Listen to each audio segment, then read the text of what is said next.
So do you know who it is? Mark asks. Yes. I finally got my friend to get me some more information. He told me that the guy was checking into you, Gina says. Me? Mark replies, shocked. Why? I've done nothing wrong. I know, but apparently during your investigation into trying to get Sonya back, you must have stumbled onto something. I don't know what, Mark says. I looked over everything we found in those files, and the answer was closer than we thought. Mark, both our lives are in serious danger from what I discovered, Gina says. Don't worry, Gina, I can protect you. She gives a sigh of relief. Okay, you are not going to believe this, but it's that agent guy. Before Gina can finish her statement, a gunshot sounds. A bullet hits Gina in the head and then hits the concrete wall of the building next to her. Gina falls down, dead. Mark kneels down next to her body in shock and double-checks her vitals. She is dead. People that were walking around saw what happened begin to panic, running and screaming as they try to get out of there. Mark yells out to everyone to stay calm, but nobody is listening. He stays crouched down and looks around, but sees no one with a gun. He gets on his cell phone and calls for backup. Jerome and Sheila arrive on the scene soon after to see other officers taping off the area where Gina got shot. They are making sure everybody stays back and are questioning possible witnesses. Jerome goes to one of the officers collecting evidence. Do you know what happened here? He asks. Yeah, the officer replies. The records clerk, Gina, was walking with Mark on the sidewalk over there when she got shot in the head. The bullet is in the wall over there. Jerome asks the officer where Mark is. The officer points to the coffee house across the street. Jerome goes over to Sheila and informs her what is going on. They go inside the coffee house. Inside, it's an average-looking coffee house with tables and chairs, a couch, and places for Wi-Fi. Jerome and Sheila see Mark sitting in a booth. He looks shaken up. Hey, how's it going? Jerome asks. Mark looks up at Jerome and Sheila and then down shamefully. Sheila squats next to Mark and puts her hand on his. Do you want us to call Debbie? Mark nods. Okay. Sheila stands up and says to Jerome, I'll call his wife while you keep him company. Jerome pulls a chair in front of Mark and sits down. Hey, come on, man, talk to me. Mark looks up at Jerome. I told her I would protect her. Hey, don't do that, man. We've all been in that position. Yeah, but I endangered her life and now she's dead. It's all my fault. I just had to get her involved, Mark says. Come on, it's not your fault, okay? Jerome replies. You don't understand, Mark says. So help me understand. What is going on? Jerome asks. He doesn't answer right away. He thinks that if he tells Jerome and Sheila what he knows, he might be putting them in danger too. I don't know myself. She said she had something to say, and then she got shot before she could say it. I see, says a man's voice. It sounds familiar to Mark. Where have I heard that voice before? He looks at the doorway to the coffee shop that was across the street from the movie theater and sees the IA agent Todd coming inside. When Mark sees him, he realizes he made the right move in staying quiet. Who are you? Mark asks, pretending not to know. Smith from Internal Affairs, he replies. So she didn't say anything. Number I wish she had. Maybe then her death wouldn't have been in vain, Mark replies. Well, it looks like my work here is done, Todd says. What do you mean? Mark asks. I just came here to make sure it wasn't friendly fire, Todd replies. You know how that is. You look tired. You should get some rest, he adds in a snarky tone. Mark wants to get up and strangle Todd, but he recalls what Gina told him about an agent at Internal Affairs investigating him. He begins to wonder if it's this Todd guy. He finds it strange that he go there so fast or that he is here at all. I've got to get a hold of Gina's friend in the IA records department. Mark, Sheila says, interrupting his thoughts. Your wife says she can't come. She says she's been drinking and that she is going to go to sleep, so I'll take you home if that's okay. Sure. What about my car? Mark asks. I'll have the guys take it to the station and look over it to make sure the perpetrator didn't leave any prints or anything. You can pick it up in the morning. I'll give you a ride to work, Jerome says. Sheila turns to Todd. I'm going to take him home now, if that's all right. Yeah, that's fine. I'm leaving too. I've got no reason to stay, Todd says, then leaves to go home. Come on, Mark, let's go. Jerome, I'll talk to you later, Sheila says. Jerome nods and Mark leaves with Sheila. As she drops Mark off at home, they both notice that Debbie's car is in the driveway and not in the garage. I'll walk you up to the door, Sheila says. No need. I have a feeling I'll be safe, Mark replies. Are you sure? Yes, I'll be fine. Okay, but if you need anything, Jerome, Tim, and I will be there for you whenever or whatever you need, she says. Mark smiles. I know. He gets out of the car and waves goodbye. Mark is walking up to the front door and wondering just how much drinking Debbie has done so that she couldn't come and get him, and why her car is in the driveway and not in the garage, where it was when he'd left. Once Mark is inside the house, he takes off his shoes, hangs up his jacket, and goes upstairs. He pauses when he gets upstairs. He can hear the TV going. What the? He says to himself. Mark opens the door to the bedroom, and there is Debbie sitting in bed watching TV and texting. She sees Mark in the doorway, but chooses not to acknowledge him. Okay, Mark says as he enters the room. Debbie turns off the TV and looks at him. What? She asks. Oh, nothing. I just needed you, and you weren't there for me, that's all, Mark replies. Mark, I've been thinking about things, and I realize I made a mistake a long time ago, Debbie says. Where is this coming from? Do you even care about what just happened to me? Mark asks. I do, it's just that She pauses. Mark, you are always trying to save everybody or do everything. I just don't want to deal with it anymore, okay? So what are you trying to say? Do you want to leave me? He asks.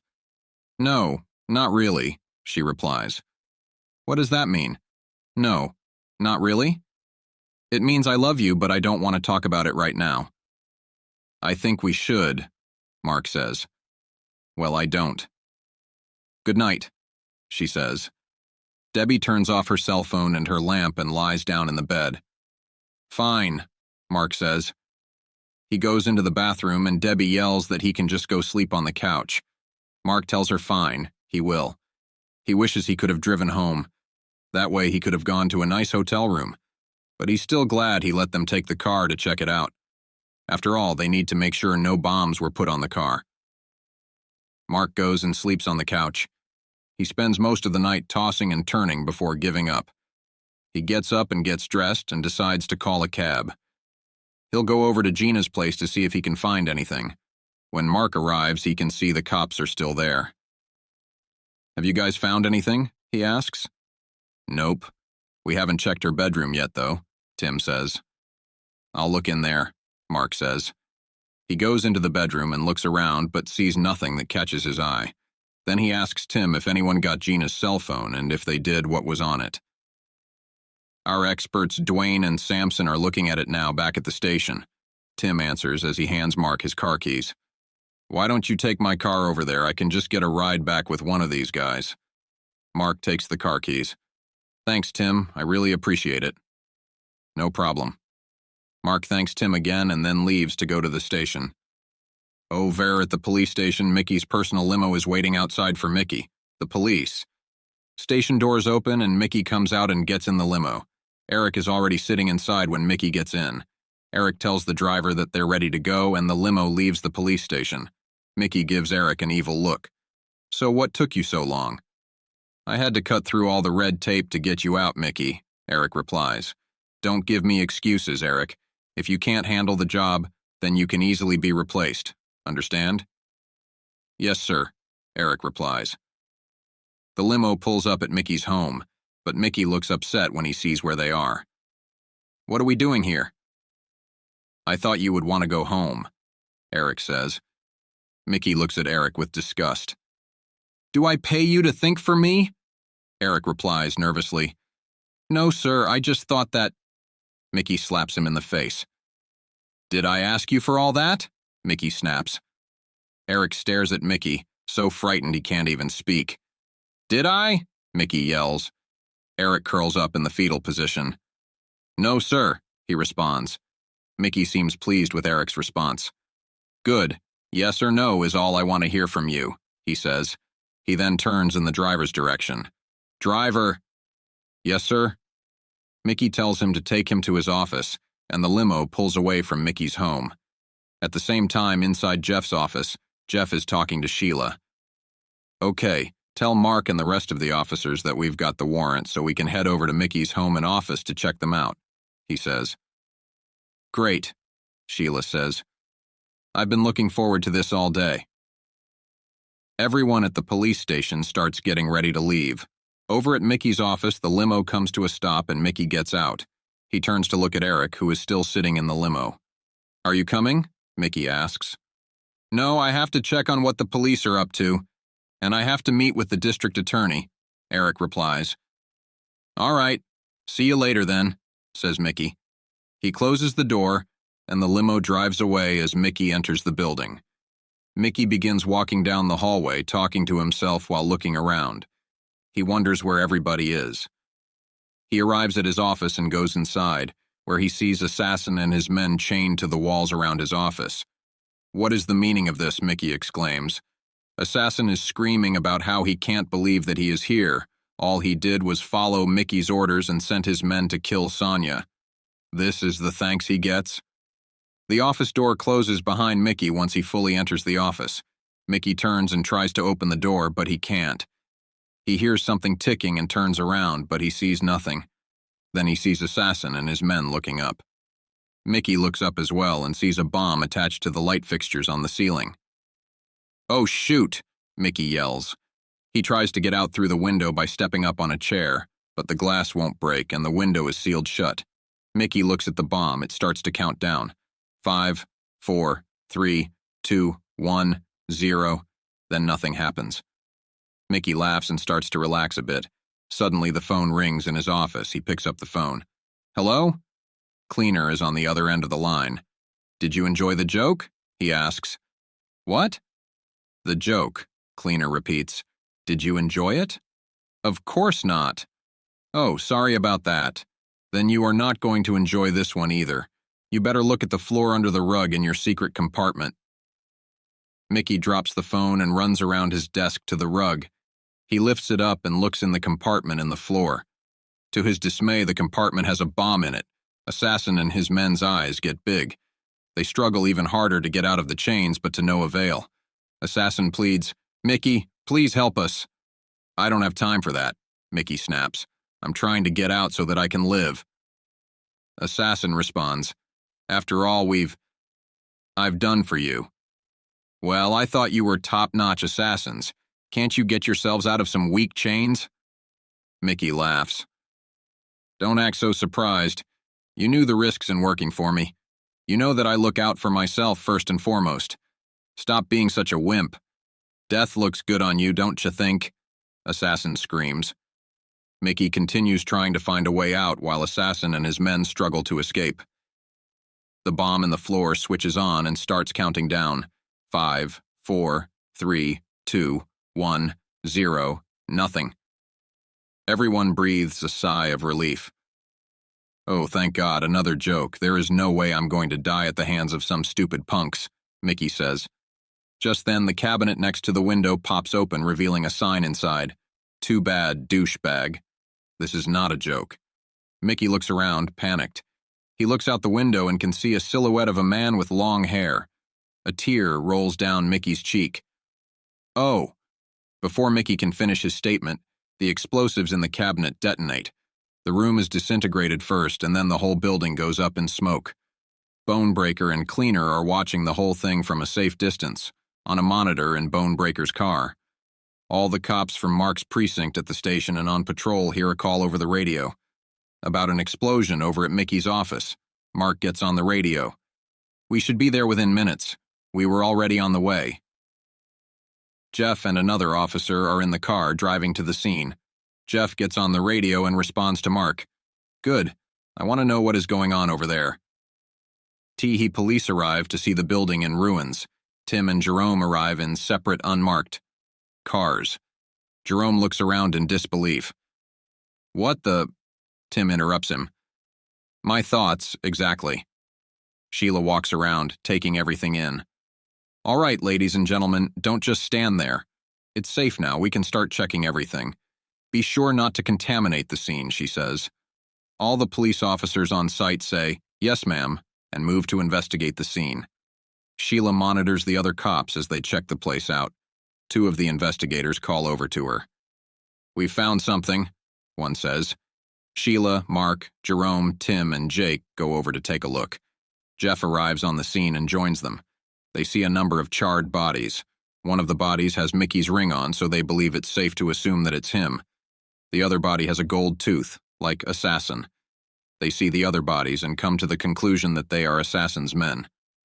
"Have you gotten everything that we will need for the investigation?" Sheila asks one of the cops named Rick. "Yeah, we got just about everything," he replies. "Good. Go ahead and inform the coroner he can take the bodies," Sheila replies.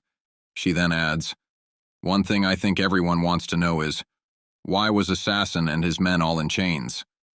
"Those poor souls didn't even have a chance," Tim says. "Yeah, you're right. I really feel sorry for them," Mark says. Jake, Jerome, and Tim look at Mark like he's crazy. "I'm kidding. I hate to say this, but I'm glad they're dead," Mark says.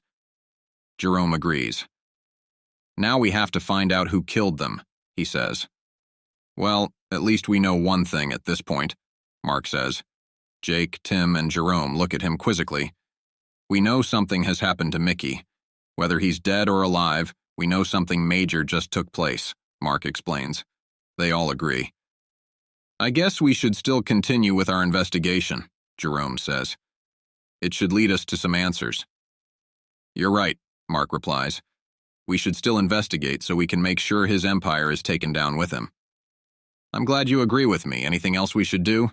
Jerome asks. "Nope," Mark replies.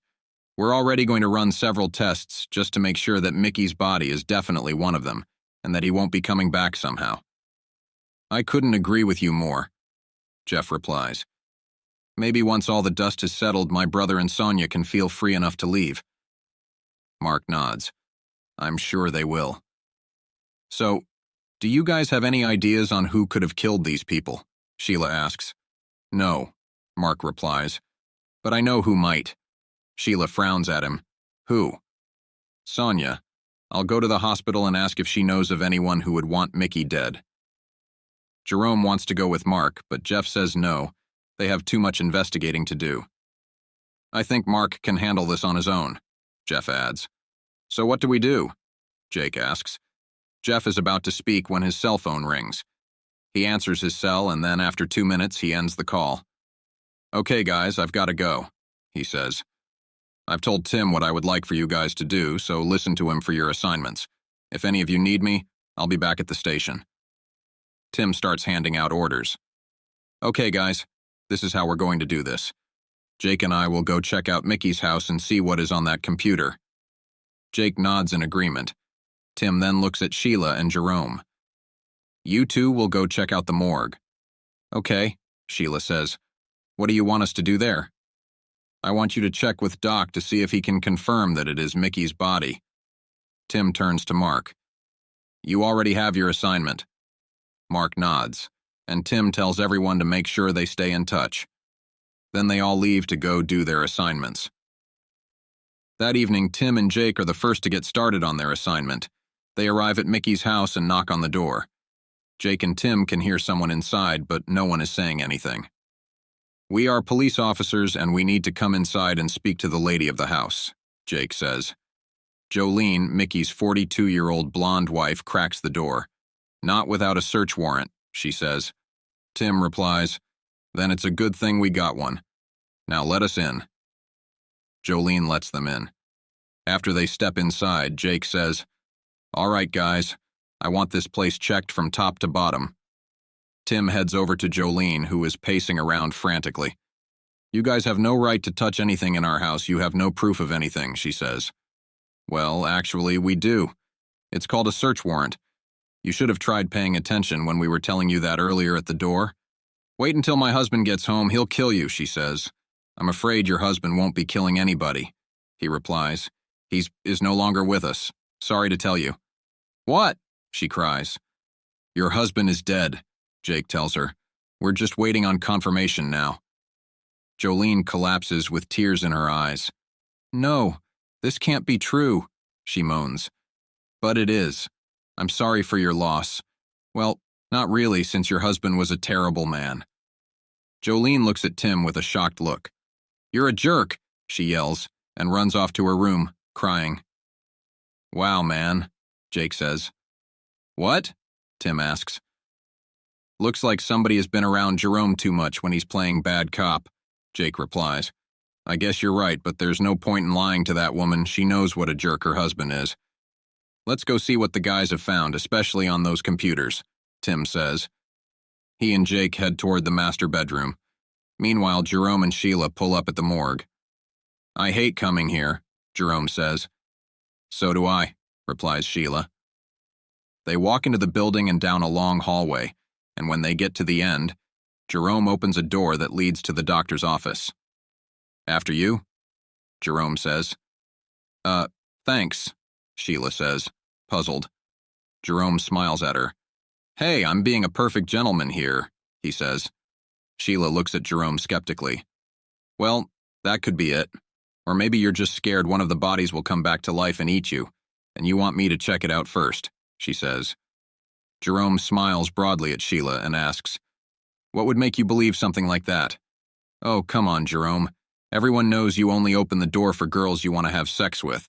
And since you see me as a friend, I would assume you must be thinking about all those horror movies you've been watching." "Oh, come on, Sheila. I would never use you as a shield," he says. "I have more respect for you than that. I mean, after all, you are my friend from childhood." Sheila nods hesitantly, still unsure of his reasoning. "I'm glad to see you've come around to believing that I can be a nice guy to a woman without expecting something in return." Jerome pauses at the door. "By the way, I was wondering something about you." "What?" Sheila asks curiously. "I know you're disappointed that you got stuck with me and didn't get to go with Mark." Sheila stares at Jerome. "What? You're crazy. I'm glad I got to go with you. Besides, Mark is married and—" "So I was right. You are in love with Mark." "What?" "Jerome, how could you say something like that?" Sheila replies nervously. "You've been acting kind of strange around him, like you did when you had that crush on him." Sheila tries to interrupt him, but he won't let her. "And I saw it in your eyes," he finishes. "Saw what?" Sheila asks. "Hope," Jerome says. "Hope? Jerome, you're crazy. Who are you kidding? I know when you heard Bullseye was back, you were thinking that maybe Debbie might hook up with him again, and then you could make a move for Mark." Sheila shakes her head. "I gave up on that a long time ago." Jerome smiles slyly. "Of course you did. Isn't that why you are trying to be so helpful with Sonya?" "Don't be ridiculous," Sheila says. "Okay," Jerome says sarcastically. "Okay indeed," comes a man's voice, sounding like it was spoken with a mouthful of food. Jerome and Sheila both turn their heads toward the door of Doc's office. They see Doc standing there, leaning on the side of the doorway arch, eating a sandwich and looking at them. "What? Don't give me that look. You two were talking loud enough to wake the dead," Doc says. "Yeah, Doc, but it was a private conversation," Sheila replies. Doc leans toward Jerome and Sheila and whispers, "Well, then maybe you two need to learn how to whisper like this." Jerome laughs. "Okay, Doc." Sheila laughs as well and apologizes. "Well, you two were having such a wonderful conversation about being in love with Mark. Let me add to the mix," Doc says. "No, Doc, don't," Jerome interjects. "Come on, Jerome, she has to know," Doc says. Sheila looks at him curiously. "Doc," Jerome says firmly, "don't worry, I've got this. A long time ago, well, let me take that back. Last month," Doc begins.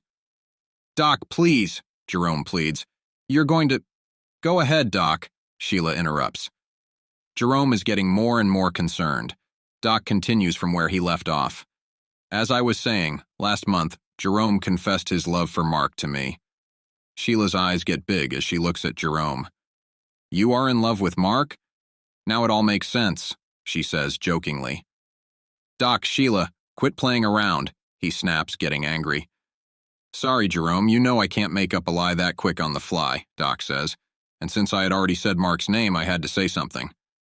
"I understand that." But did you have to say I was in love with him? Jerome asks. It distracted her, didn't it? While she was distracted, I could ask you if it would be all right to tell her about that time. So, that is what you were trying to… Sheila interrupts Jerome. What time?